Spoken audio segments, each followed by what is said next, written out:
sommes samedi 27 septembre 2025. Vous suivez les programmes du studio Kalangu sous les zones de nos radios partenaires. Merci de nous recevoir chez vous pour notre rendez-vous hebdomadaire, la semaine sur Kalangu. La rétrospective de l'actualité marquante de la semaine. Le mini-documentaire que nous vous proposons chaque fin de mois est consacré aux constructions en banco. À la présentation, je suis Moussa Hassan. Cette semaine, l'actualité a été marquée surtout par le communiqué conjoint du Burkina Faso, du Mali et du Niger du 22 septembre annonçant leur retrait immédiat du statut de Rome, traité fondateur de la Cour pénale internationale. Les pays membres de l'Alliance des États du Sahel qualifient la CPI d'instrument de répression coloniale, lui reprochant une justice sélective et son incapacité à juger certains crimes graves. Ils ont précisé que cette décision prend effet immédiatement. Le juriste Moumouni Ibrahim, spécialiste en droit international, apporte des explications sur les délais d'application. Le droit international, c'est un droit consensuel. C'est-à-dire que les États, c'est par leur volonté qu'ils consentent à être liés par des obligations internationales. Et à tout moment, s'ils estiment que le traité ne leur convient pas, se retirer. Alors, pour le statut de Rome qui crée la Cour pénale internationale, c'est l'article 127 de ce statut qui donne la possibilité aux États de se retirer. Et l'article 127 alinéa 1er nous dit que tout État partie peut, par voie de notification écrite adressée au secrétaire général des Nations Unies, se retirer du présent statut. Par contre, ce sur quoi il faut mettre l'accent, c'est que le retrait ne peut prendre effet qu'un an après la date à laquelle la notification a été reçue par le SIG. Dans le prolongement du registre de la justice, une conférence sur le thème « Accès à la justice » s'est tenue le 23 septembre à Niamey au bénéfice de la population. L'initiative est portée par le cadre de concertation de la chaîne pénale du tribunal de grande instance hors classe de Niamey. Plus de détails avec le procureur de la République, Ousmane Beidou. À travers cette conférence, c'est d'expliquer aux citoyens les procédures judiciaires, les rôles des différents acteurs de la justice pour leur faciliter la défense de leurs intérêts devant la justice. Parce que les citoyens ont beaucoup de droits, mais comme ils ne les connaissent pas, ils souffrent devant nos tribunaux. Tant qu'ils ne sont pas assistés par des avocats, il y a des droits qu'ils me connaissent et ils peuvent perdre des procès alors même que dans le fond du droit, ils ont raison. Et c'est pour cela qu'il est important d'échanger de temps à autre avec les citoyens pour leur expliquer quelles sont les procédures qui doivent suivre pour pouvoir valablement défendre leurs droits devant les juridictions. Sur le volet commémoration, le 25e anniversaire de la Flamme de la Paix a été célébré le 25 septembre passé à Agadez. L'incinération symbolique des armes il y a 25 ans avait mis fin à la rébellion dans la région d'Agadez, ouvrant une nouvelle ère de réconciliation nationale. Pour Idriss Hamida, ancien combattant et promoteur du monument érigé à cette occasion, la stabilité et la paix se sont depuis renforcées dans la région.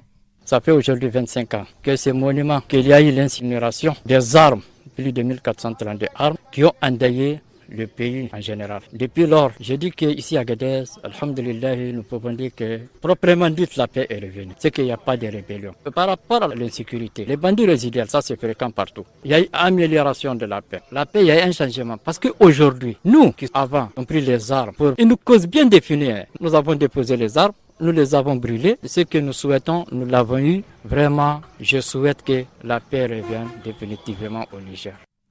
Par ailleurs, un collectif de réfugiés a présenté cette semaine à Genève le Book of Shame, le livre de la honte, publié le 12 septembre 2025.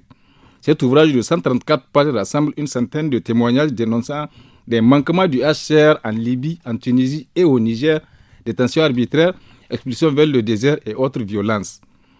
Le document accuse l'agence de s'aligner sur les politiques européennes de contrôle migratoire et, je cite, d'assister sans protéger. Fin de citation.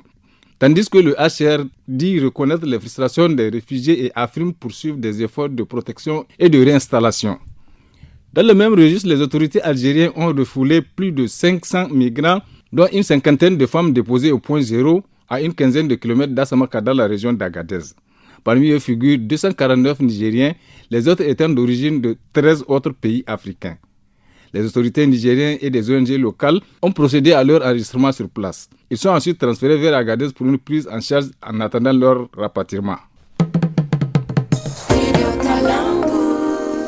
Autre sujet marquant de la semaine, sur le plan scientifique, la première édition du Forum national de la recherche scientifique et de l'innovation technique s'est tenue à Niamey au centre Mahatma Gandhi. L'événement organisé par le ministre de l'Enseignement supérieur s'est étendu sur 3 jours et a rassemblé des participants venus de toutes les régions du pays. La directrice générale de la recherche scientifique et de l'innovation technique, Mme Yacouba Aïchetou Assouman.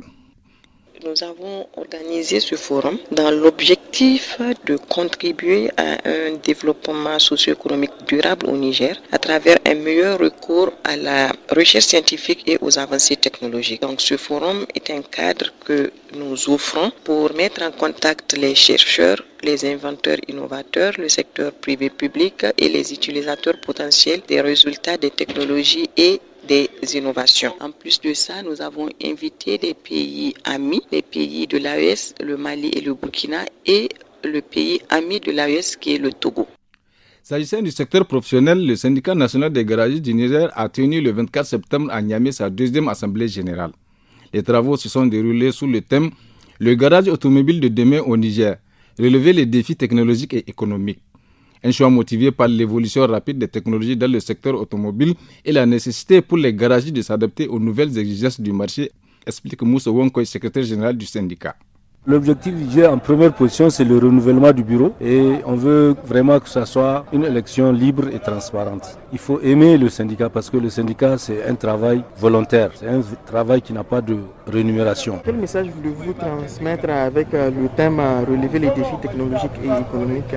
Il faut vraiment qu'on ait une formation de base au niveau de la mécatronique et de l'électronique. Présentement, les véhicules fabriqués par des usines, c'est des véhicules à intelligence avec des cartes mémoire. Parce que ces véhicules maintenant sont réparés par des appareils qu'on appelle diagnostiques. C'est des scanners, il faut rechercher les pannes pour pouvoir les résoudre. Sur le plan sanitaire, la Journée mondiale des pharmaciens a été célébrée le 25 septembre sous le thème « Pensez santé, pensez pharmacien ».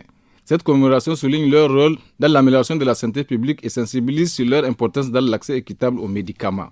Rahanat Gaye Adam, présidente nationale de l'Ordre des pharmaciens, explique. En cette journée internationale du pharmacien, nous rendons hommage à celles et ceux qui veillent chaque jour sur notre santé et notre bien-être. Le pharmacien, c'est un conseiller, c'est un soignant, c'est un acteur de la santé publique. Le pharmacien, c'est le pont entre le médicament et la vie, entre la science et le patient. Il offre aussi l'écoute, la confiance et la sécurité. Sans pharmacien, pas de médicaments sûrs ni de conseils fiables. Enfin, du 13 au 22 septembre à Antananarivo, Madagascar, lors de la 19e conférence africaine du scoutisme et du 10e forum africain des jeunes, un représentant du Niger a été élu au comité exécutif du scoutisme. À l'issue des mêmes rencontres, le Niger a été choisi pour accueillir la prochaine édition du Jamboree africain du scoutisme. Alio Oumarou, commissaire général des scouts du Niger, nous en dit plus. Pour le Jamboree africain, c'est l'association des scouts du Niger qui a été élue. Le dernier Jamboree a été organisé à Bujumbura, Burundi. Le Jamboree réunit plus de 3000 scouts issus de l'ensemble des pays africains. Et c'est une première pour le Niger.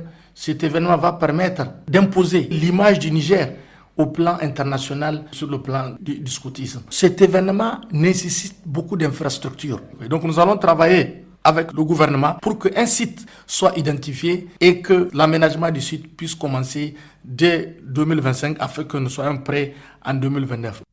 Avant de boucler cette édition en français, place à la partie magazine.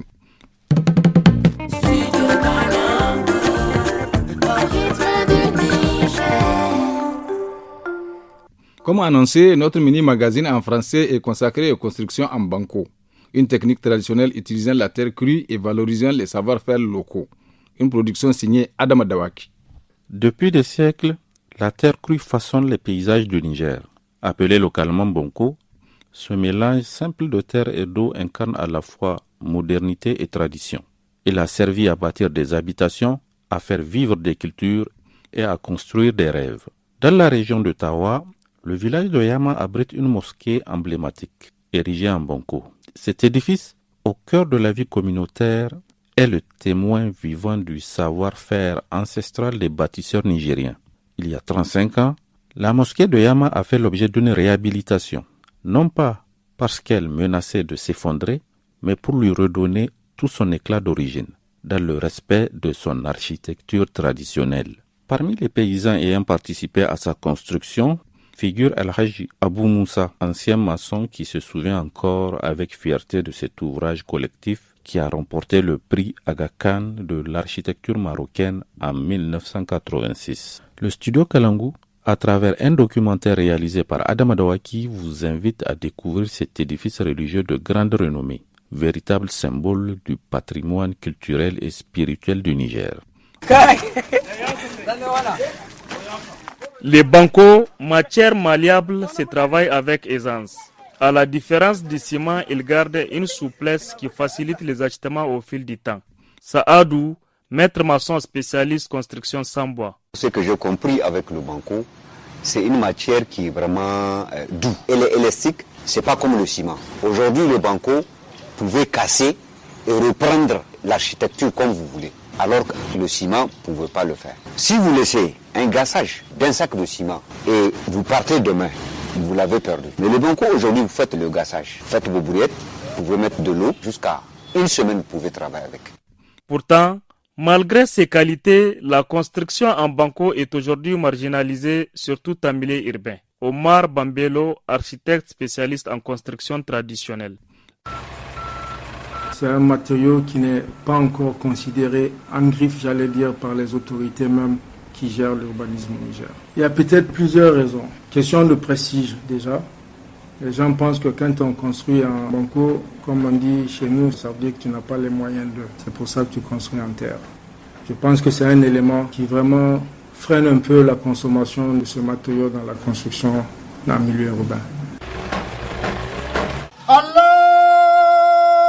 Nous sommes à Yama, village situé à une quinzaine de kilomètres de Mouja dans la région de Tawa.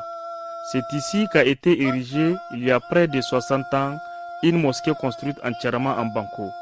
Et nous avons trouvé des maçons en train de malaxer les bancos en vue de réhabiliter cette mosquée.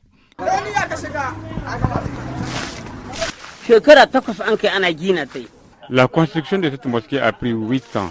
Elle n'a jamais été dégradée par les pluies. Pour préparer le banco à la construction, on le mélange avec les légumes du mil. On laisse ce mélange pendant 5 jours.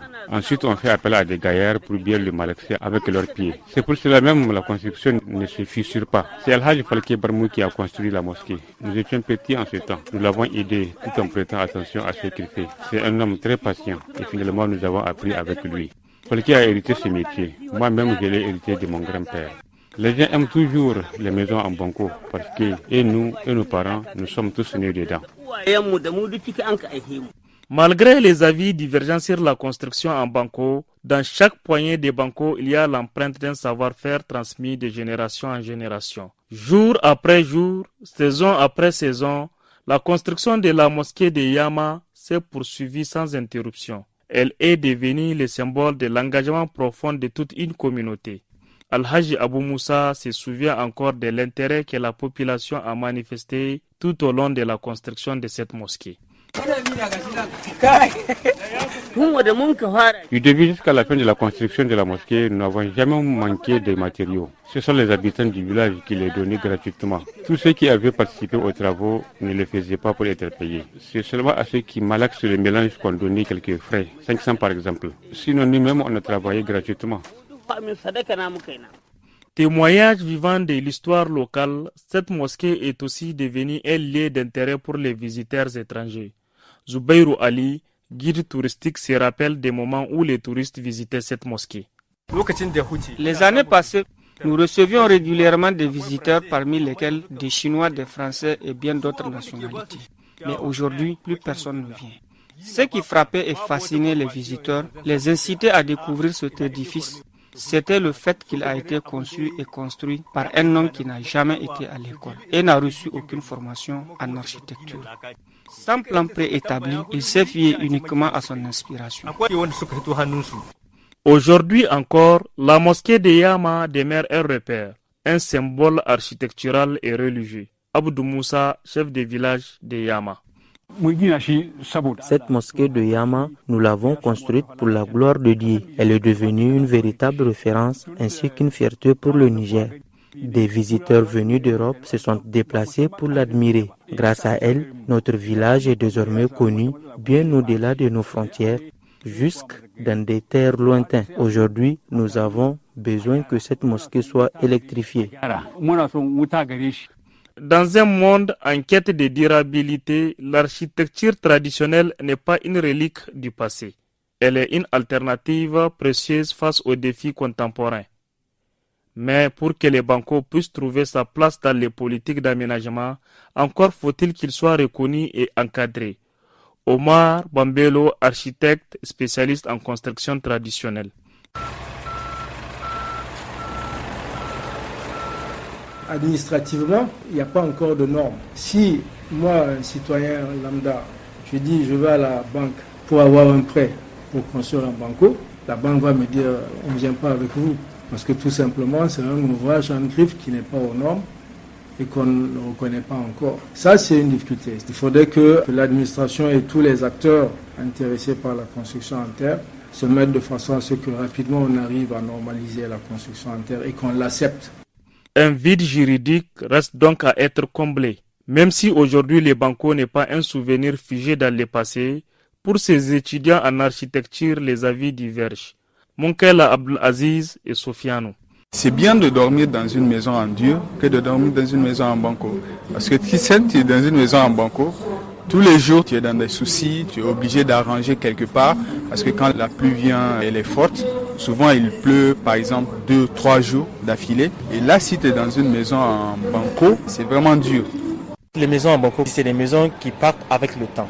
Si on est en période de chaleur, les maisons en banco nous donnent un peu de fraîcheur. Donc vous voyez, en fait, ce sont ces genres de moments où nous n'avons pas dans les maisons en dur. Parce que c'est nos ancêtres qui ont travaillé sur l'argile, où on mélange de la paille avec de l'argile pour créer des maisons. Et c'est des maisons qui durent des années, restées sur nos racines.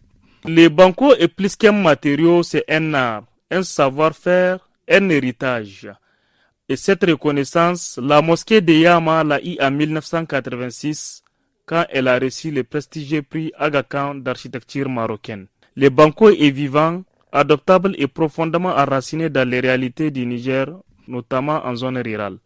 Une manière de dire que la terre crue, où le banco peut résister à la modernité, en témoigne la mosquée de Yama.